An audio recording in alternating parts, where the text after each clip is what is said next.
好難可以儲夠一套嘅呢個日本嘅一個好海洋堂公司出嘅一個好有紀念價值嘅一個扭蛋系列。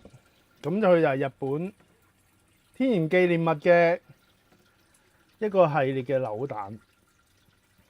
咁啊，點解佢係好珍貴咧？咁啊，我記得嗰陣時我仲讀緊書啊。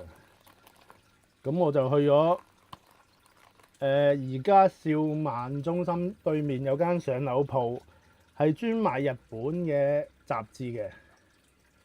咁我嗰陣時我記得係中學，嗰間係咪宇宙船還是乜鬼嘢咧？唔記得咩名啦。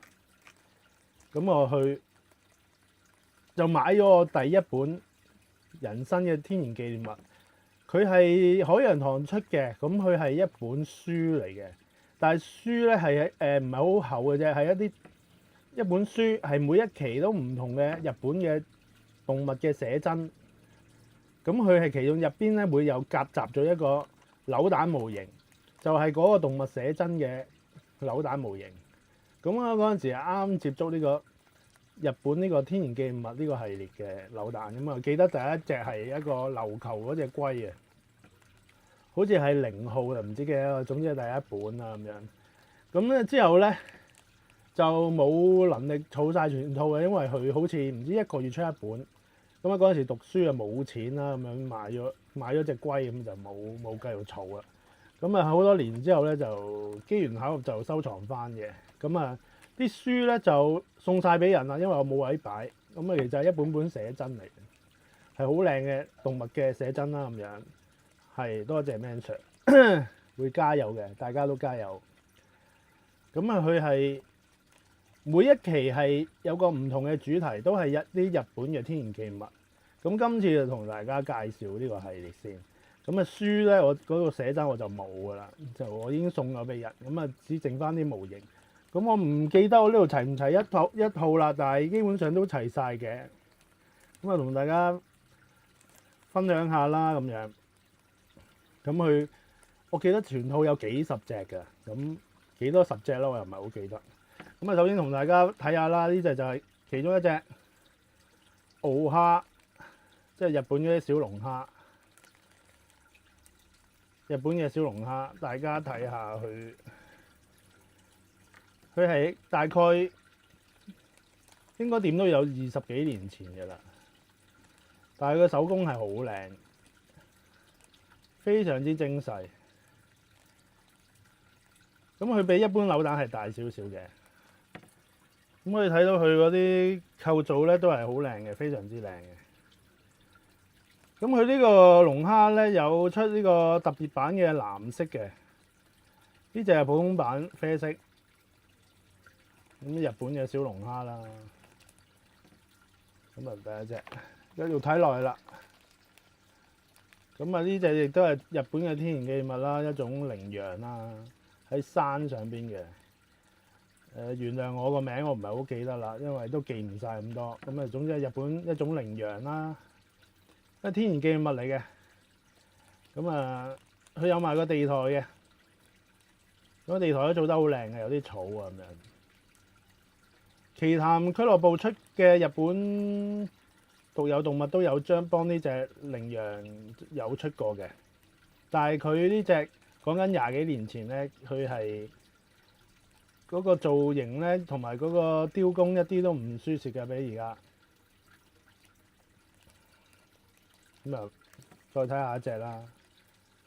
咁啊，同埋呢套嘢咧，個原型咧，全部係由日本動物模型大師松村去做嘅。松村先生啊，就算唔係佢做，都係佢監修噶啦。咁我唔記得係咪佢全部都去做，基本上應該都係。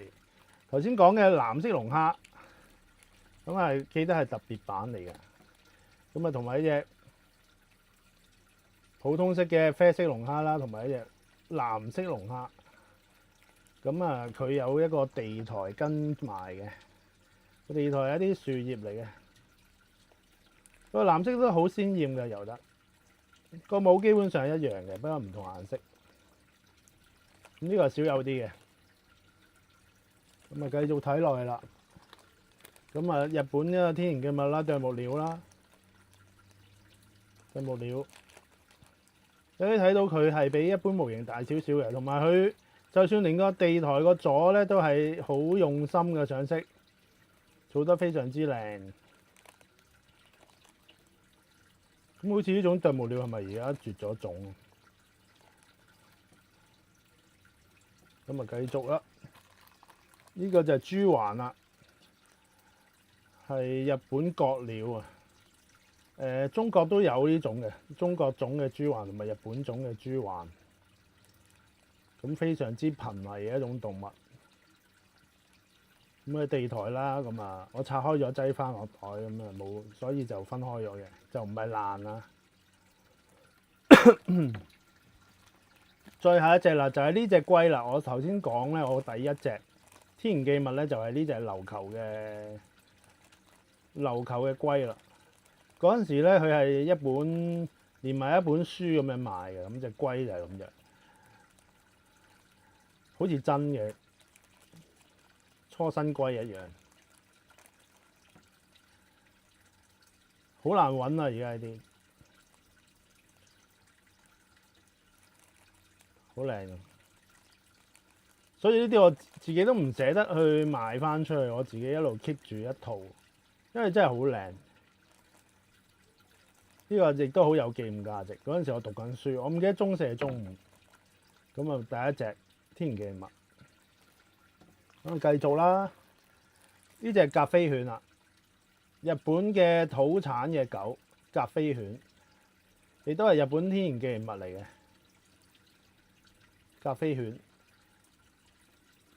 日本嘅獨有犬種，好似柴犬、秋田犬、甲飛犬，好似呢3種。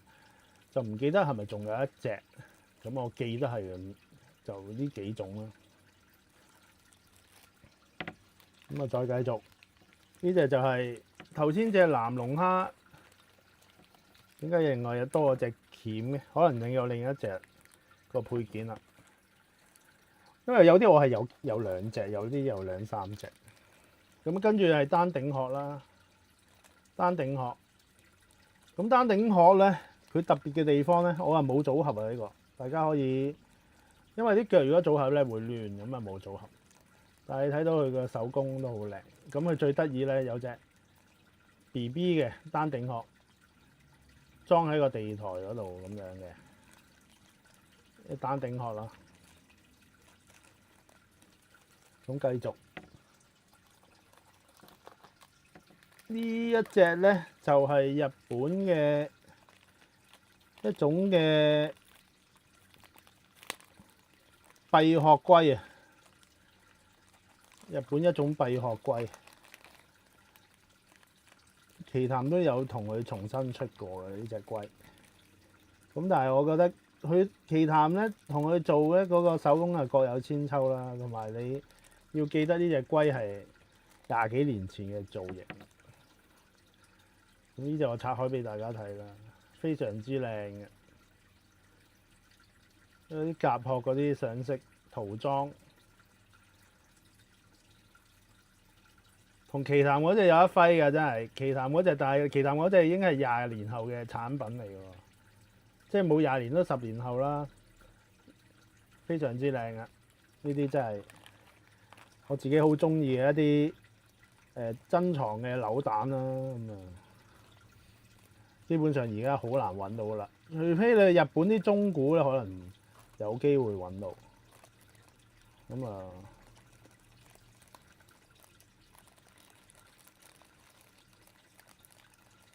都係一個回憶啦。呢啲應該帶住落棺材㗎啦，呢啲或者睇下，可能再過啲老啲日子咁樣。幫佢揾啲新嘅主人。咁佢頭先漏咗講，佢有個地台係樹樁嚟嘅。咁啊地台亦都好靚啊，樖樹佢游埋啲青苔出嚟嘅，有埋啲青苔咁樣，非常靚嘅塗裝。咁你要記得，你要知道喎，20幾年前咧係冇電腦上色呢樣嘢㗎。呢啲全部係嗰陣時揾啲大媽啊，人手上色咁，所以非常之犀利。咁啊，頭先講嘅呢個秋田犬啦，或者柴犬啦，我唔係好知道秋田嘅柴犬啦。咁啊，日本天然記嘅物，咁佢都係冇組合到嘅，咁所以係散開。但係你睇到佢嗰個做工係好靚嘅。跟住咧就係呢個魚根啊，即係海鷗嘅親戚啦。嗰個係咪根字？魚梁魚根，我唔係好識讀。咁亦都係日本天然記物嚟嘅，好似海鷗嘅一種動物。但係佢嘅尾同海鷗唔同咧，海鷗個尾咧係環月形嘅，係圓形嘅。呢隻魚根、魚梁啊魚根呢隻生物咧，個尾係好似海豚咁開叉嘅。呢個係佢哋之間最大嘅分別，亦都係日本嘅天然記物，非常罕有嘅嘢都係。再下一隻，呢隻都係重複啊！我有呢隻有重複，都係魚根嚟嘅。繼續睇啦，咁呢隻金雕啦，金雕我就砌俾大家睇。金雕係非常之靚。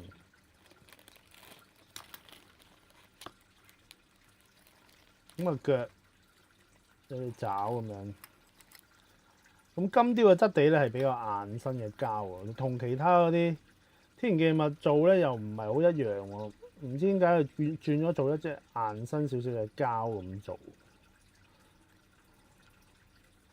即係摸落去係唔一樣嗰個質感，可能因為佢啲翅膀啲羽毛有啲尖端位咧，就軟膠可能做唔到嗰陣時。咁所以用硬膠做，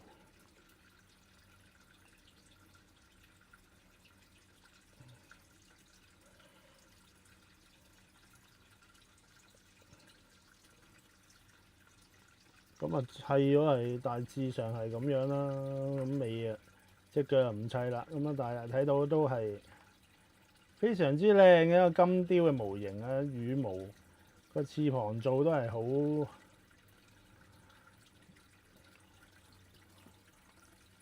靚咯，亦都好精細咯，亦都好同佢嗰個結構係完全係一絲不苟嘅，係冇取巧或者係求其馬虎雕出嚟嘅成隻。佢係好細嘅一隻扭蛋咁樣，但係就嗰個像真度非常高。咁啊追翻入去啦，呢個就係金雕，就係日本天然記物。咁金雕其實我哋中國大陸都有嘅，咁啊日本都有啦，金雕都好多地方都有。咁跟住啦，呢隻我就比較多啦，呢隻就係蜻蜓，我有幾隻。佢個學名我又唔記得係咩蜻蜓啦。咁但係你睇到佢個翅膀咧。佢個網紋結構佢都做埋出嚟㗎，所以非常精細嘅。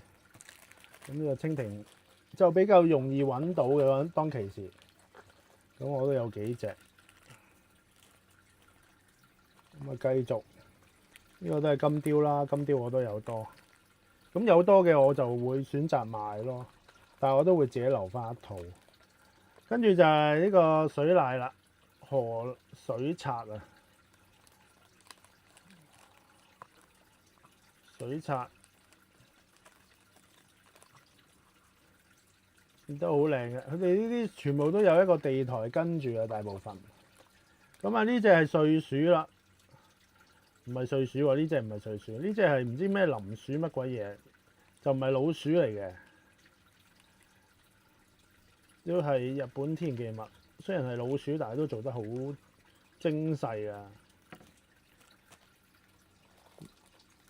咁啊，跟住順天翁啦，順天翁咁啊，你見到地台就有佢隻撲嗰隻掌喺度啦，咁啊將佢裝翻落個地台度咁樣。順天翁，咁其實日本都有幾多生物嘅喎。跟住係白蛇啦，白蛇咧我係覺得都係比較中意嘅，都係覺得佢好靚，白蛇做得。松村做動物其實係一流嘅，即係好捉到個神態嘅啲動物。白蛇啦，跟住再繼續睇啦，呢隻就係睡鼠啦，呢隻就係睡鼠啦。呢隻係當其時容易揾到嘅，唔知點解市面有大量嘅，但係而家要揾都好難啦。佢係有唔同季節出唔同色嘅喎，呢隻睡鼠。佢係小學2年生5月號一個特別版嚟嘅，呢個隨雜誌送嘅。佢呢個唔知係夏天毛嘅冬天毛啊。咁跟住另一隻金頭龜啦，金頭龜即係金三閉殼龜啊，即係金頭閉殼龜。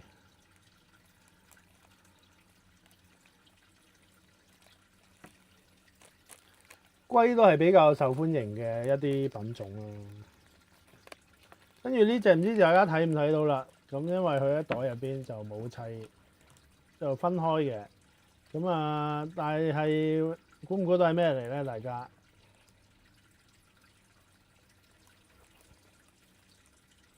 有個樹葉嘅地台。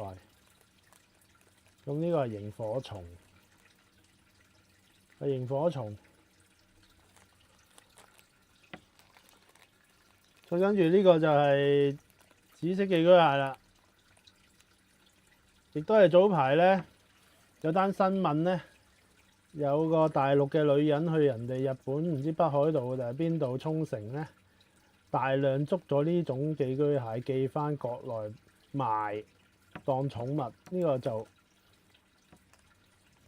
好多人當寵物養嘅，但係佢係日本當地係唔俾捕捉嘅，係日本嘅天然記物嚟嘅。紫色寄居蟹，咁啊，佢捉咗唔知幾百隻，即係簡直係黐線，亦都係造成咗一啲生態嘅災難咯。即係乜都減死佢哋。跟住呢個就係琉球嘅兔啊，琉球兔啊，係獨有種嚟嘅。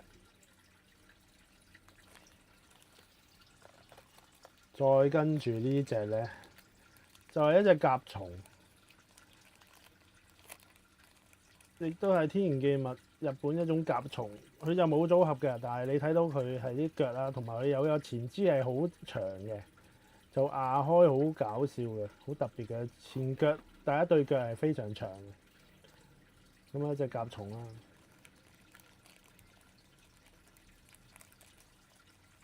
亦都係日本天然記物嘅一種。跟住就呢個西表山貓啦，西表山貓。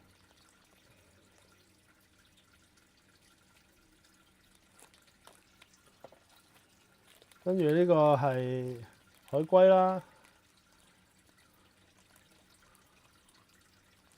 呢隻海龜出咗好多次嘅啦，其實。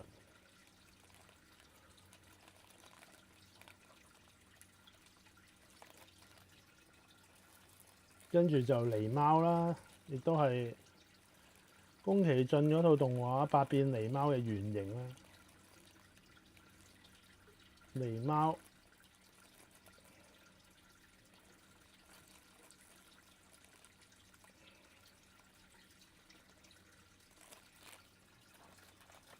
跟住娃娃魚啦。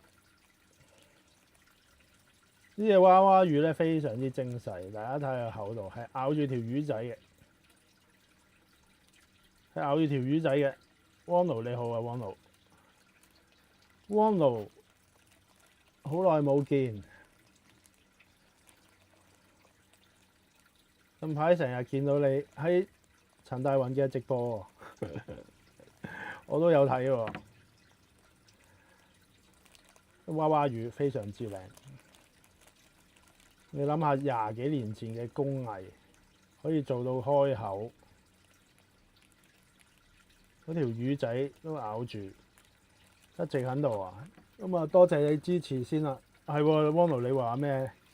開個群組開咗未啊？你開咗啊定捧場啊？跟住呢個就係一啲野鳥啦，即係類似山雞嘅日本雷鳥啊，但係夏天嘅羽毛嘅雷鳥。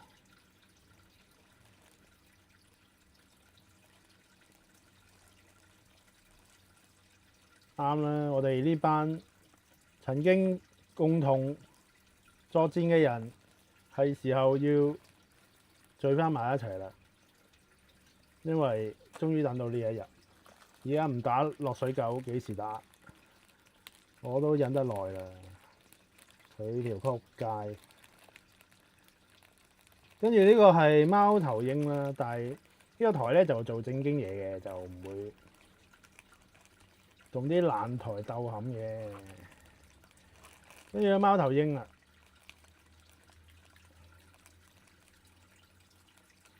係捉魚食嘅喎，呢種貓頭鷹。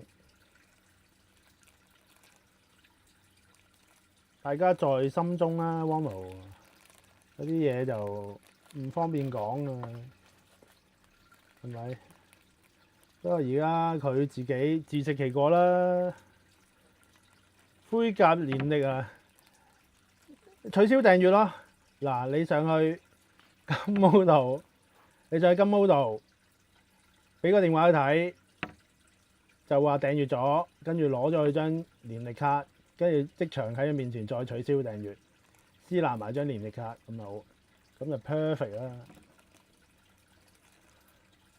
跟住係呢個長尾嘅公雞啦。冇 follow 咪去 follow 咯。嗱，你喺面前做樣 follow 咗，跟住再即場取消，咁先好玩嘛。咁啊，第一盒開完箱啦，咁啊基本上都好多種啊，但係仲未齊全套啊。呢度係一部分嚟嘅啫。咁啊，當年嘅天然記物咧，真係我哋細路仔，我哋中意動物嗰班咧，真係趨之若鶩啊。但係當其時真係冇錢啦，學生。冇可能個禮拜，我唔記得一個月一本定係半個月一本，總之出得好密嘅。如果你買晒咧，就真係破產啊！呢隻係靚噶，你同埋你要諗下係廿幾年前喎，廿幾年前嘅嘢係揾啲大媽人手油喎，唔係而家有電腦喎，所以好珍貴呢啲。亦都係佢而家嘅手工可以做得翻嘅，但係就唔係嗰陣時咁嘅價錢咯。同埋你都冇人肯咁游啦，而家如果你要人手大量喎，仲要係唔係游一隻半隻？咁呢套就有玩動物模型嘅。都應該聽過㗎啦，日本海洋堂嘅天然紀念物就係呢一套啦。咁呢度咧都未係全套，